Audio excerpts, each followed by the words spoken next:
ഇന്ത്യയുടെ കുറ്റാന്വേഷണ ചരിത്രം പരിശോധിച്ചാൽ രാജ്യത്താകെ 2 തവണ മാത്രമാണ് പാമ്പിനെ കൊണ്ട് ആളെ കടുപ്പിച്ച് കൊന്ന സംഭവമുണ്ടായിട്ടുള്ളത്.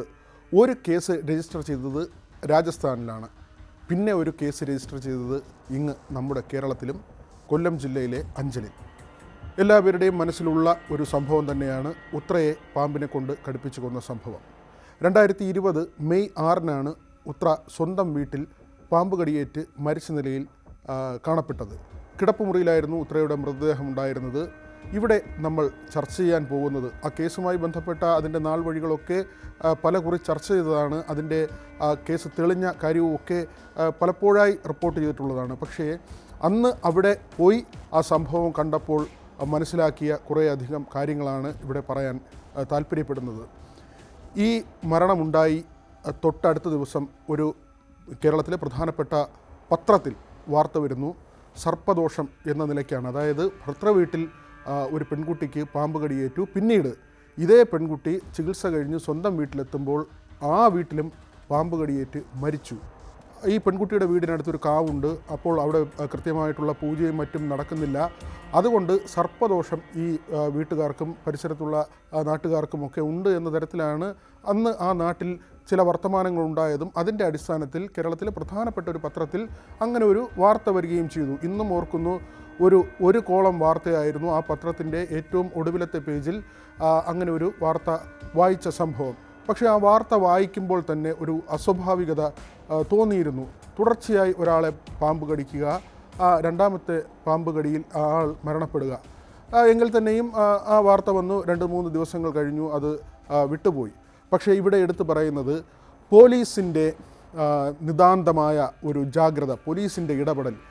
ഒരിക്കലും തെളിയപ്പെടാതെ പോകുമായിരുന്നൊരു കേസ് പോലീസിൻ്റെ കൃത്യമായ ഇടപെടൽ വഴി തെളിഞ്ഞു എന്നതിൻ്റെ ഏറ്റവും വലിയ ഉദാഹരണമാണ്. നമുക്ക് എക്കാലത്തും കേരള പോലീസിനെ കുറിച്ച് ആലോചിക്കുമ്പോൾ അഭിമാനിക്കാൻ കഴിയുന്ന ഒരു കേസായി അത് മാറുകയും ചെയ്തിരുന്നു. ഒരു പെൺകുട്ടിയുടെ ജീവൻ നഷ്ടമായ സംഭവമാണ്. എങ്കിൽ പോലും അന്വേഷണത്തിൻ്റെ ഭാഗം പരിശോധിക്കുമ്പോൾ വളരെ കൃത്യമായി അന്വേഷണ സംഘം മുന്നോട്ട് പോയി എന്ന് നമ്മൾ മനസ്സിലാക്കുന്ന ഒരു കാര്യം. അന്ന് ഒരു ASIക്ക് തോന്നിയ ചില സംശയങ്ങളാണ് രാജ്യം തന്നെ ഞെട്ടുന്ന തരത്തിലേക്ക് ഒരു കണ്ടെത്തൽ, ഒരു കേസിൻ്റെ പരിസമാപ്തി ഉണ്ടാകുന്ന കാഴ്ചയൊക്കെ അവസാനം അങ്ങനെ എത്തിച്ചേരുന്ന ഒരു നിലയുണ്ടാകുന്നത്. അവിടെ ഒരു ASI വന്ന് ഈ വീടിനുള്ളിൽ പ്രവേശിച്ച് സൂരജിൻ്റെ ചില പെരുമാറ്റങ്ങളിൽ അദ്ദേഹത്തിന് സംശയം തോന്നുന്നു. മാത്രമല്ല ഈ പാമ്പ് കടിയുടെ വിശദാംശം ഈ പോലീസ് ഉദ്യോഗസ്ഥൻ ആദ്യം പ്രാഥമികമായി പരിശോധിക്കുകയാണ്. ആദ്യം സൂരജിൻ്റെ വീട്ടിൽ വെച്ച് അണലിപ്പാമ്പാണ് കടിക്കുന്നത്. അന്ന് വീടിനുള്ളിലാണ് ഈ പാമ്പിനെ കാണുന്നത്. ഉത്ര മരിക്കുന്നതും വീടിനുള്ളിൽ പാമ്പിനെ കണ്ടു. പാമ്പ് കടിക്കുന്നു, പാമ്പിനെ പിന്നെ തല്ലിക്കൊന്നു എന്നാണ് ഭർത്താവിൻ്റെ മൊഴി. വീട്ടിനുള്ളിൽ തന്നെയാണ് ഈ 2 സംഭവങ്ങൾ നടക്കുന്നത്. ആദ്യത്തെ സംഭവം നടക്കുമ്പോൾ തന്നെ ഉത്ര ഭർത്താവിനോട് പറയുന്നുണ്ട്, താനിങ്ങനെ സ്റ്റെപ്പ് കയറുമ്പോൾ അവിടെ പാമ്പിനെ കണ്ടു എന്ന്. അപ്പോൾ സൂരജ് പറയുന്നത്, ഇത് എലിയെ പിടിക്കാൻ വേണ്ടി ഞാനൊരു പാമ്പ് പിടുത്തക്കാരിൽ നിന്ന് വാങ്ങിയതാണ്, അത് സാരമാക്കേണ്ടതില്ല എന്ന് ഈ സൂരജ് പറയുന്നു. ഉത്രയെക്കുറിച്ച് നമുക്കറിയാം. ഉത്രയ്ക്ക് അങ്ങനെ വളരെ ഫാസ്റ്റായിട്ട് സാധാരണ നിലയിൽ ആളുകൾ ചെയ്യുന്നത് പോലെ അങ്ങനെ വേഗത്തിൽ കാര്യങ്ങൾ ചെയ്യുന്ന ഒരാളല്ല.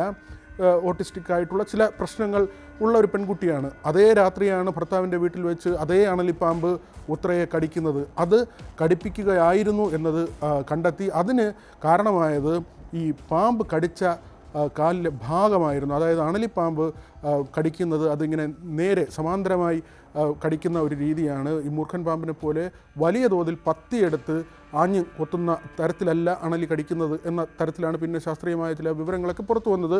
അത് ആ പോലീസുകാരന് തുടക്കത്തിൽ തന്നെ അതിൻ്റെ ഒരു സംശയമുണ്ടായിരുന്നു. ഈ കടിയേറ്റ ഭാഗം അത് സ്വാഭാവികമായി കടിച്ചതല്ല എന്നൊരു സംശയമുണ്ടാകുന്നു.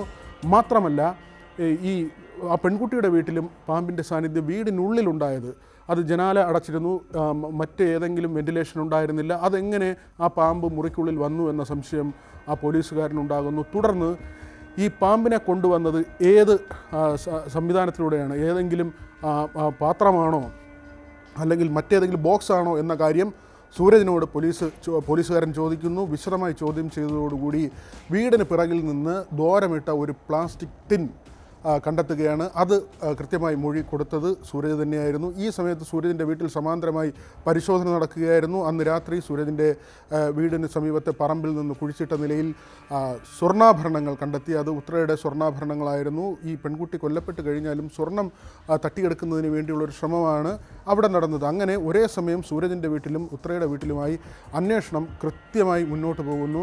സൂരജ് പിന്നീട് ഒന്നൊന്നായി കാര്യങ്ങൾ പറയുകയാണ്. ആ സമയത്ത് ഞങ്ങൾ അവിടെ എത്തുമ്പോൾ, ഈ വീട്ടിലെത്തുമ്പോൾ ആദ്യത്തെ ഒരു ഘട്ടത്തിൽ നമുക്കും വീടിനുള്ളിൽ കയറി അത് കാണാനുള്ള ഒരു സാഹചര്യമുണ്ട്. അവിടെ പോലീസിൻ്റെ സംവിധാനങ്ങൾ വെച്ച് തിരിച്ചിട്ടുണ്ട് ആ ക്രൈം നടന്ന സ്ഥലത്ത്. പക്ഷേ അതിന് സമീപത്ത് നിന്നും നമുക്കിതെല്ലാം കാണാൻ പറ്റുന്ന ഒരു സാഹചര്യമുണ്ട്. ഇവരുടെ കിടപ്പുമുറി എന്നത് ടൈൽ വിരിച്ച ഒരു തറയാണ്. അതായത് ടൈൽസ് ഇട്ടാൽ നമുക്കറിയാം ഈ പാമ്പ് ടൈലിലൂടെ സഞ്ചരിക്കാൻ അതിന് പ്രയാസമാണ്. അത് ഇഴഞ്ഞു നീങ്ങാൻ പാടുള്ളൊരു പ്രതലമാണ്.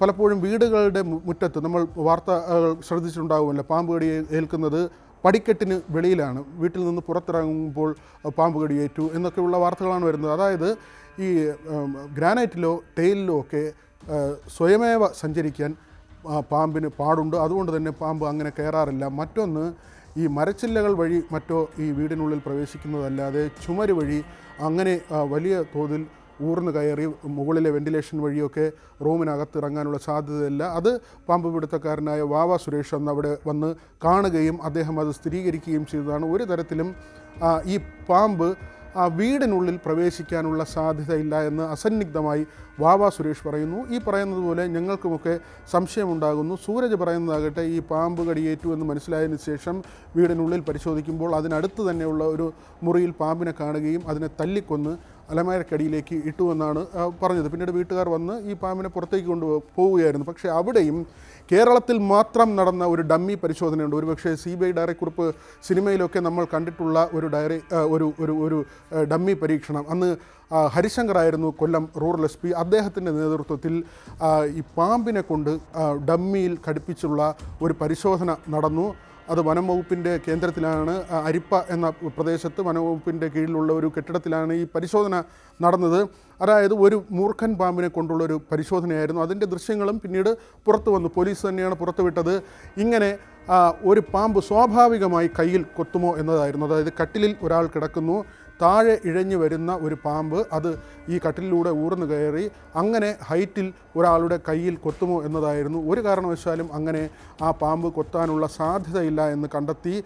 അതിൻ്റെ അടിസ്ഥാനത്തിലാണ് ബലമായി ഒരാൾ പാമ്പിനെ കൊണ്ട് ഇങ്ങനെ കയ്യിൽ ഘടിപ്പിച്ചതായിരിക്കാം അങ്ങനെ ഒരു നിഗമനത്തിലേക്ക് എത്തുന്നത്. അതെല്ലാം തന്നെ പിന്നീട് സൂരജിൻ്റെ മൊഴിയായി ലഭിക്കുകയും ചെയ്തു. മാത്രമല്ല, പാമ്പ് പിടുത്തക്കാരൻ സുരേഷിനെ കണ്ടെത്താനും പോലീസിന് കഴിഞ്ഞത് ആ കേസിലെ വളരെ വലിയ നിർണായകമായ ഒരു വഴിത്തിരിവായി. കാരണം ഈ വീട്ടിൽ എലിശല്യമുണ്ട്, പാമ്പിനെ വേണം, എലിയെ പിടിക്കാൻ എന്ന ആവശ്യം സുരേഷിനോട് സൂരജ് നേരത്തെ തന്നെ ആവശ്യപ്പെടുകയായിരുന്നു. പക്ഷേ സുരേഷിന് ഇത് കൃത്യമായി അറിയാം, ഇത് എലിയെ പിടിക്കാൻ വേണ്ടിയല്ല. പക്ഷേ അയാൾക്കൊരു പാമ്പിനെ വിറ്റാൽ അതിനുള്ള പണം കിട്ടും. അങ്ങനെ ആദ്യം അണലിപ്പാമ്പിനെ വിൽക്കുന്നു, അത് കഴിഞ്ഞ് മൂർഖൻ പാമ്പിനെ വിൽക്കുന്നു. ചാത്തന്നൂർ വെച്ചാണ് ഈ വിൽപ്പന നടക്കുന്നത്.